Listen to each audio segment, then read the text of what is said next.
Six Flags New England just recently announced a new coaster for 2025, finally. For those who don't know, Six Flags New England is my home park. So this announcement got me excited, as their last edition was the Joker, an SNS 4D free spin in 2017. Yes, it's been 8 long years since this park has gotten a coaster. Alright, now I'll start talking about the actual coaster now, so let's dive into this.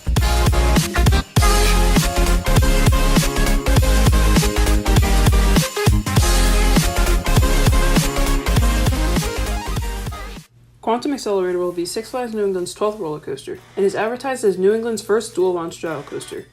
This model is manufactured by Intamin, who has been making straddle coasters since 2007, with Moto Coaster at Dreamworld in Australia. But we've seen this model recently with coasters such as Arctic Rescue at SeaWorld San Diego and Dark Coaster at Busch Gardens Williamsburg. From what I've heard, these are pretty good rides, not I-305 intense, but enough to deliver a good ride. The straddle coaster is in Intamin's family launch coaster category, but what makes these coasters different is the seating. Riders are arranged in a jet ski-like seating. This can provide a completely different ride experience than a regular Intamin family coaster. I would assume the straddle coaster would be more thrilling.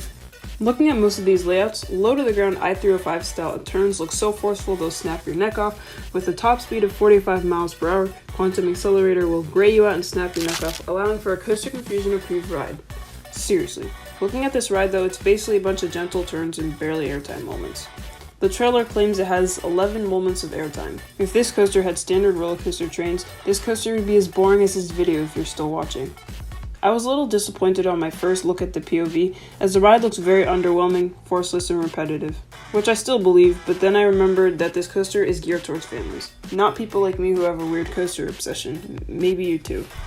This layout starts off with a tire-propelled high-speed launch, and who can guess how fast that is? 30 miles per hour. This goes up into an upwards helix, which transitions into an S-bend, which gives airtime that sends you to space, followed by a slightly outer bank turn, which leads you into the second launch. You thought the first launch was fast? Well, this second one launches you up to 45 miles per hour. As a reference, if you double that, that's I-305.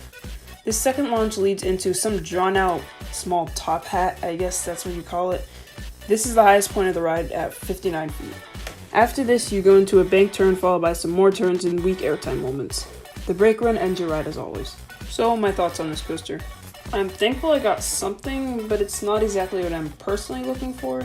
I'm all in for the thrill, but I can understand why Six Flags New England decided to add this coaster.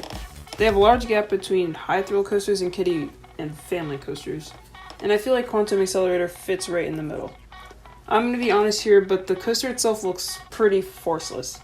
The Great Chase, the park's E&F Miler kiddie coaster, looks like it delivers much more intensity than this. Speaking of the Great Chase, I have made an observation about this coaster and some others in the park. 3 coasters at this park, including Superman, the Great Chase, and Flashback, have red tracks. And if we look at the color scheme of Quantum Accelerator, it has a red track with brown supports. With this edition, we now have 4 coasters with red tracks. Red is my favorite color, but I feel like this park is using it too much. Quantum Accelerator will be located right next to Flashback. I don't know if it's just me, but having these 2 similar shades of red next to each other does not look pleasing to the eye. But I mean, look at this. We have lake compounds down the road an hour away. They have Phobia Fear Coaster, which is a premier skyrocket too. And this is the only launch coaster in New England.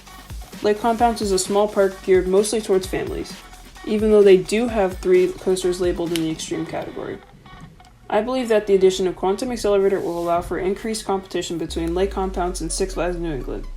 Will families want to go to a thrill park with a family coaster, or will they want to go to a family park with a few thrill rides? This coaster may just bring in the crowds, who knows? And also completely random from the nerdy perspective, I've ridden coasters with LSMs, LIMs, and hydraulic launches, and not yet ridden a tire-propelled launch, so I get to see the mechanism in person. To sum things up here, the addition of Quantum Accelerator may not be what us enthusiasts are looking for, but maybe Six Flags is just looking for the crowds. This can be helpful to the park, bringing in money, which hopefully can get us a better coaster in the future. That's about all I have for this video. Comment down below your thoughts on this coaster, and remember to be you and keep riding coasters.